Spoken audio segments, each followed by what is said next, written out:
All right, so first thing first, you have to know what the exam entails. So you have to understand the scope of the exam. So if you go to the NCES website, they have a PDF file uh, with the exam specifications with all the subject that will be covered or may be covered in the exam. So if you go to the that PDF file, uh, it'll have like general power engineering, under which you have like measurement instrumentation, you know, NEC code, rotation machinery, also system analysis. So you download that so that you know what the scope of the exam is.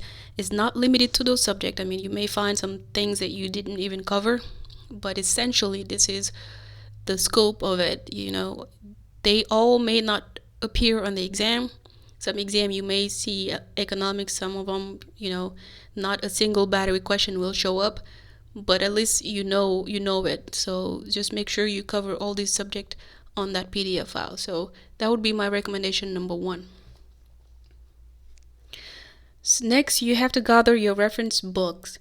You have to have a power system analysis book where you cover the book covers like things like per unit or symmetrical components, fault analysis, transmission lines, sometimes even protection or generators, transformers. So I use Duncan Glover book, but it depends on what your what book you find more helpful, because depends on the students. You know, people can find different books helpful. It depends on you pretty much, but I use Glover. I find that okay, but some people also use Granger book. So just you know, browse around the internet and find a good system analysis book. Some of them will have reviews, so you can kind of make your own opinion of it. And but you need one like that. You need to go over the basics of system analysis in general. Next would be a machinery book. You need a book on generators, on power transformers, power generators, on motors, on DC motors, AC motors, on synchronous machine, generally speaking. That will go over the details and the internals and the internals of machines in general. So that's also recommended. I used a book called Wildy.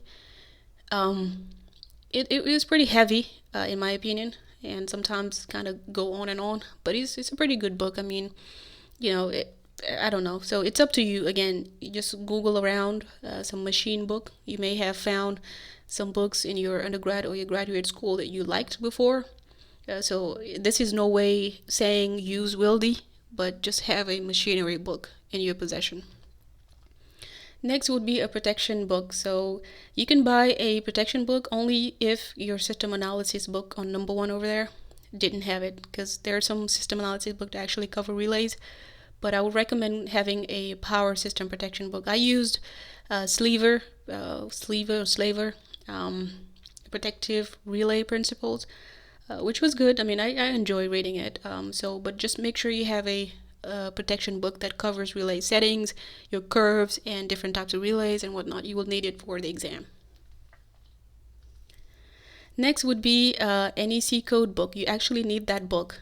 And some of us engineers, depends on your background or your current job, you may have never opened the code book before. When I took the exam, I never did, because it's just not part of my day-to-day job. But so when I started studying for the NEC, the power exam, that's when I first opened the NEC code book. Some power engineers, or some engineers period, they may use that on a day-to-day on their day-to-day job.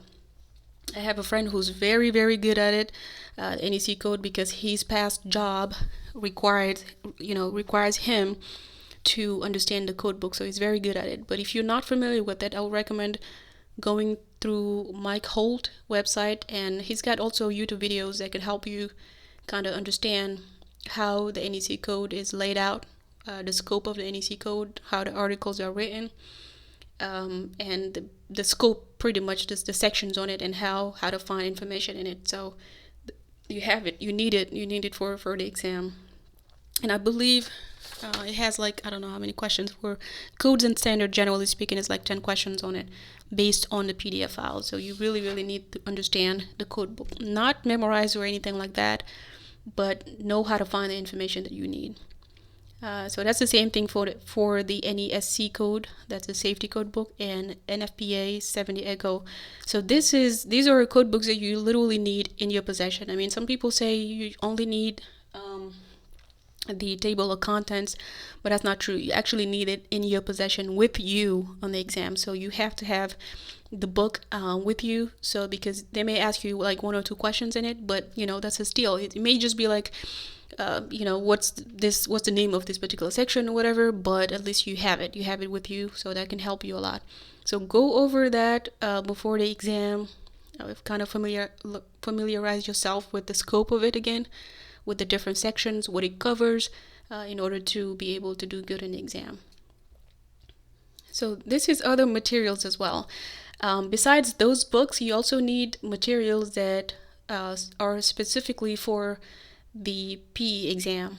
I mean, these books right here, those are general power engineering. You may have found these in your undergrad or your graduate school, but this is for specifically for the generally speaking, for the power. Those are written for that. I used Graphio, EE guide. I think this was my main reference actually. I thought it was really, really good. It was well organized. You find the formula straight.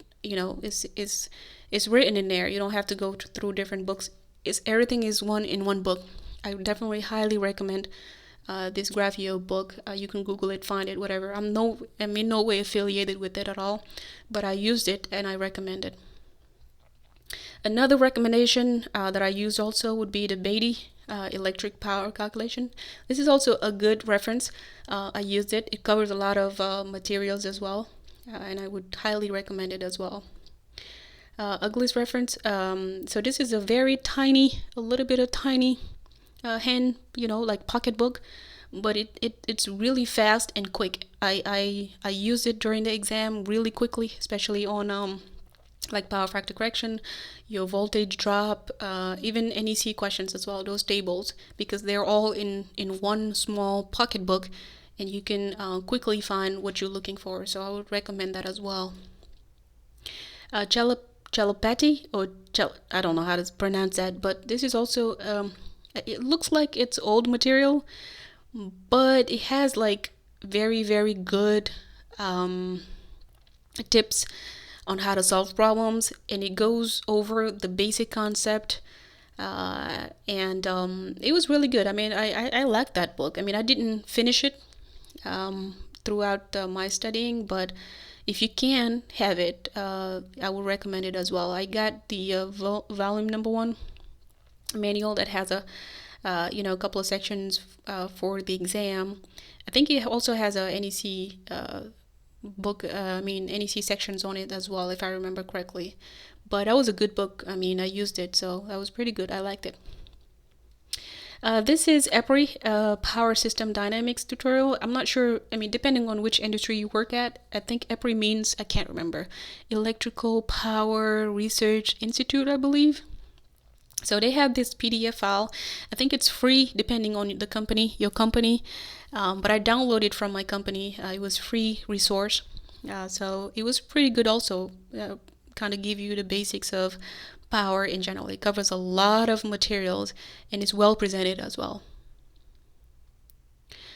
Use the internet. It's a good resource, especially for subjects like batteries, reliability, elimination. So these topics are people don't really focus on them, but they show up on the exam. Believe me, they do. So you will see some lighting questions on there, some energy management on there, some electronics on there.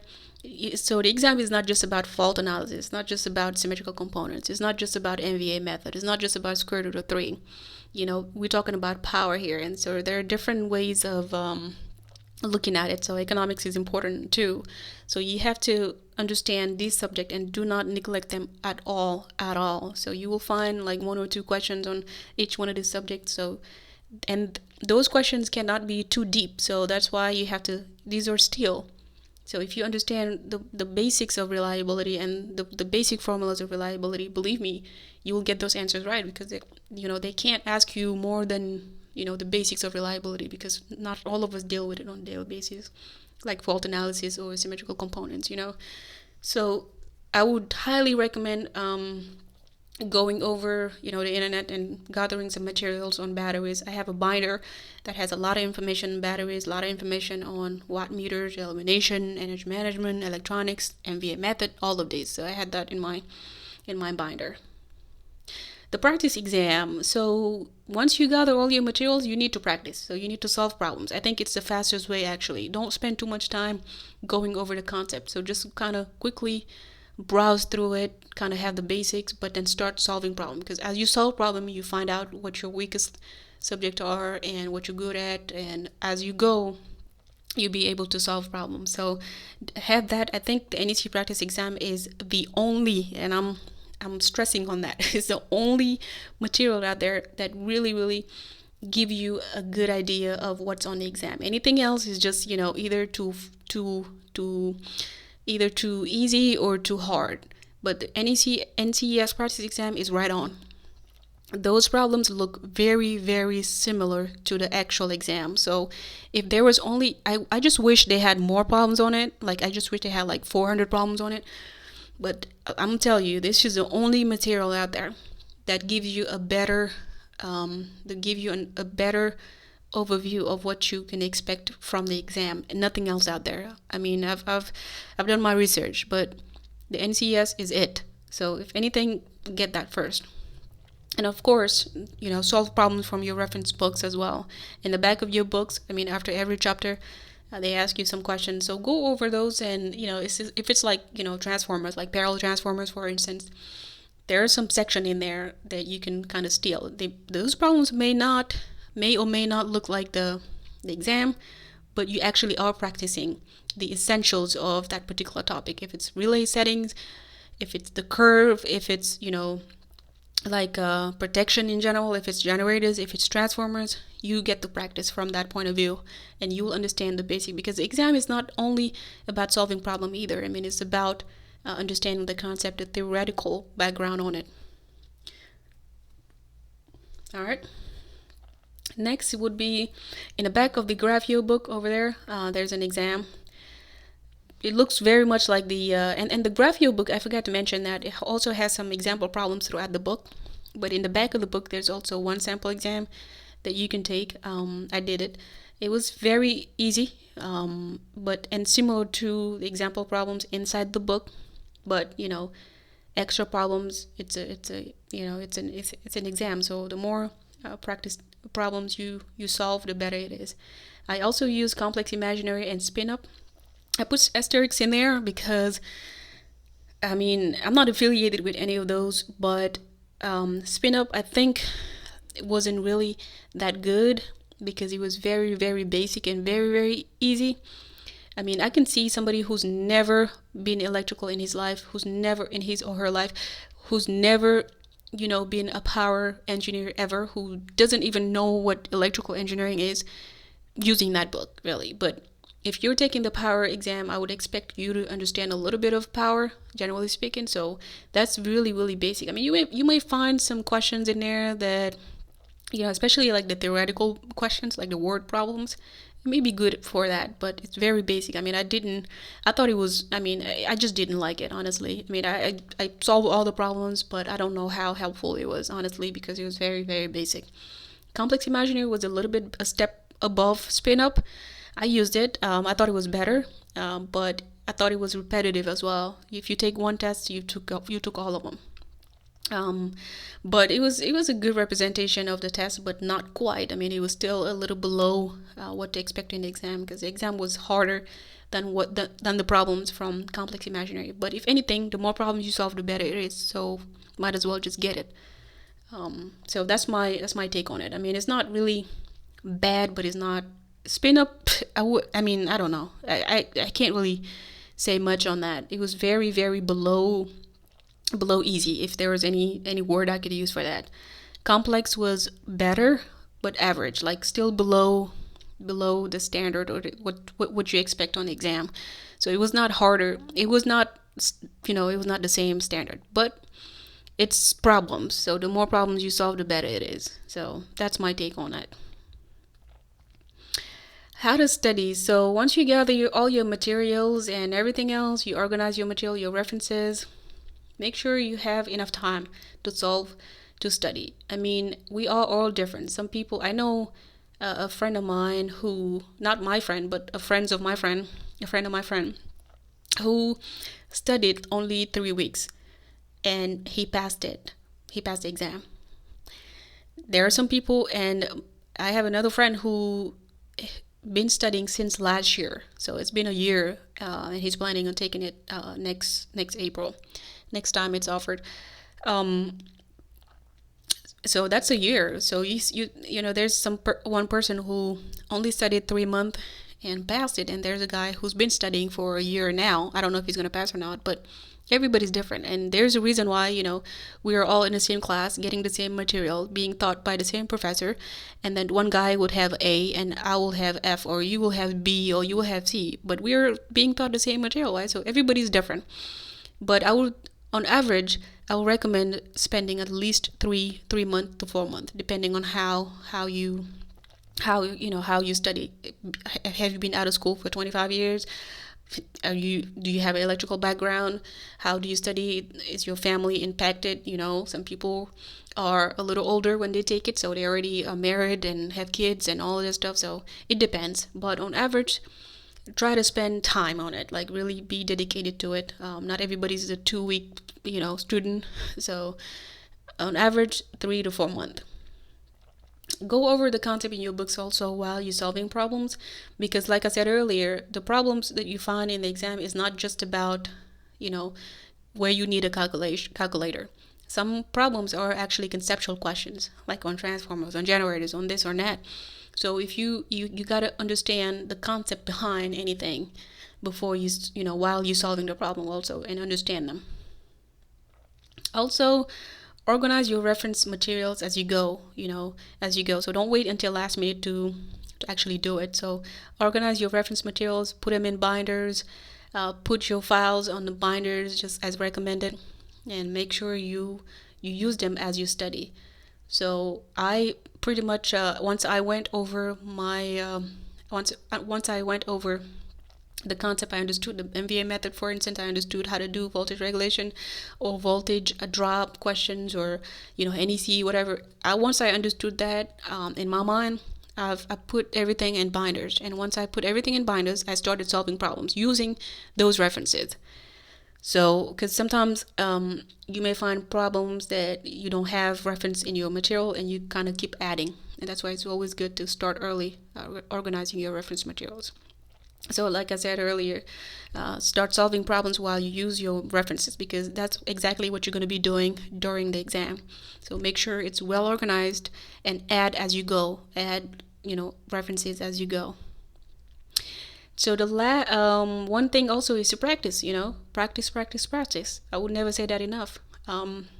Unfortunately, besides any NCES practice exam, there are just not enough materials out there to solve problems. But the more problems you have, don't even minimize it. Just do them. Like I said earlier, with complex, imaginary, or spin up, depends. It depends on the person, but I thought it was easier than the actual exam, honestly. So, but the NCES was the best representation of the exam. But if you don't have problems, what are you going to do? So gather as many problems as you can for preparation. There are some other review materials out there online, some review classes online. Some people take them, PPI, School of PE. I didn't take any of those, so I don't know what they are. But I'm sure it depends on who, depends on the person. They may find those helpful, but I didn't. And honestly, I didn't take them, so I cannot speak on it. So do not start by looking at the solution.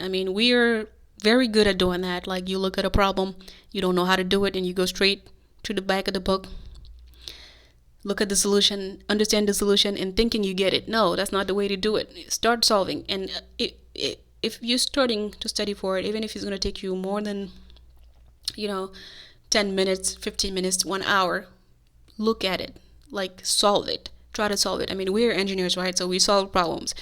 So look at your materials, Google if you need to, look at every reference you need, but just drill and drill, continue drilling until you find a solution, right? And if you cannot find a solution, then you already missed the problem, right? So understand why. Do not just skip it, and because you look at the solution, you will definitely understand it, but you got to understand, you got to ask the question, why did they solve it this way? So go a little bit a step further. Use the correct method also when you're solving problems, because the NCES is very good at tricking you. Like, if there's a problem, for instance, where you gotta use square root of 3, I'll tell you, the NCES is notorious of doing this. Like, there will be an answer where if you use the wrong method, that answer will be there. Like, you will have an answer in there where you multiply by square root of 3. You will have an answer where you divide by square root of 3. You will have an answer where you multiply by 3. And you will have an answer where you don't do anything. So if you use the wrong method, you'll have an answer in that multiple choice.